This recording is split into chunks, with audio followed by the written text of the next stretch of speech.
ये नया भारत है जहां असम का चीफ मिनिस्टर खुलेआम संवैधानिक प्रोटोकॉल तोड़कर कहता है कि मुसलमानों को इतना टॉर्चर करो कि वो राज्य छोड़ने पर मजबूर हो जाएं। वो कहता है कि अगर कोई मियां रिक्शा वाला 5 रुपए मांगो तो उसे 4 रुपए दो ताकि वो परेशान हो सके। ये नया भारत है जहां बरेली में खाली घर में नमाज पढ़ने पर पुलिस मुकदमा दर्ज करती है। इमरान प्रतापगढ़ी जी 3 मिनट विचार रखेंगे। माननीय इमरान प्रतापगढ़ी। धन्यवाद सभापति महोदय। हम करें बात दलीलों से तो रद्द होती है, उनके होठों की खामोशी भी सनद होती है। कुछ न कहने से भी छिन जाता है एजाज़े सुखन, जुल्म सहने से भी जालिम की मदद होती है।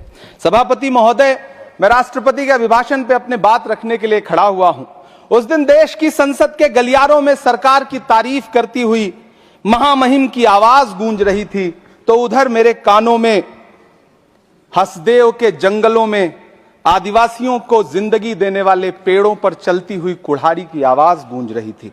सभापति महोदय, इस तरफ महामहिम के भाषण पर प्रधानमंत्री जी संसद की मेज थपथपा रहे थे और उधर उत्तराखंड की अभागी बिटिया अंकिता भंडारी के इंसाफ की आवाजें मध्यम पड़ती जा रही थीं, जो आज भी पूछ रही हैं कि आखिर वो वीआईपी कौन था जिसके लिए अंकिता भंडारी को मार दिया गया। सभापति महोदय, इधर महामहिम सामाजिक न्याय की बात कर रही थीं और उधर उत्तराखंड के कोटद्वार में नफरती लोगों के खिलाफ एक बुजुर्ग को बचाने के लिए खड़ा हुआ दीपक, जो मोहब्बतों की रोशनी लेके खड़ा हुआ था, उसके खिलाफ कोटद्वार की पुलिस गंभीर धाराओं में एफआईआर दर्ज कर रही थी। और वो भी उस दिन हो रहा था जब उत्तराखंड के मुख्यमंत्री कोटद्वार में मौजूद थे।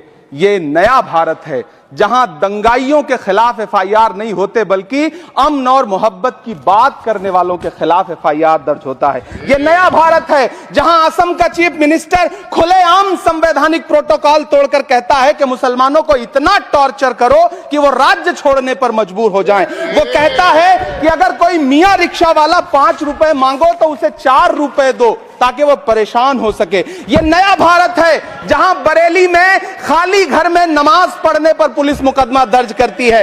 यह नया भारत है जहां क्रिसमस की तैयारी करते हुए ईसाइयों पर सरकार मुकदमा दर्ज करती है। यह नया भारत है जहां जम्मू कश्मीर में नीट का एग्जाम क्वालिफाई करने वाले 50 बच्चों में अगर 42 मुसलमान होते हैं तो फिर मेडिकल कॉलेज की मान्यता ही रद्द होती है और जश्न मनाया जाता है। महामहिम राष्ट्रपति का भाषण में सुन रहा था। सर, यह नया भारत है जहां मध्य प्रदेश के बैतूल में बच्चों के स्कूल बनवा रहे मोहम्मद नईम का घर स्कूल इसलिए तुड़वा दिया जाता है क्योंकि वो स्कूल बनवा रहे थे। ये नया भारत है जहां कोर्ट का स्टे होने के बावजूद बनारस की दाल मंडी में सैकड़ों दुकानें तोड़ी जा रही हैं क्योंकि रास्ता चौड़ा करना है। सभापति महोदय, मैं आपसे कहना चाहता हूं कि जो पीढ़ी अपने बुजुर्गों को गाली देती है उसके साथ प्रकृति इंसाफ करती है। आज इंदिरा जी और नेहरू को गाली देते हैं, नेहरू को छोटा नहीं कर पाएंगे।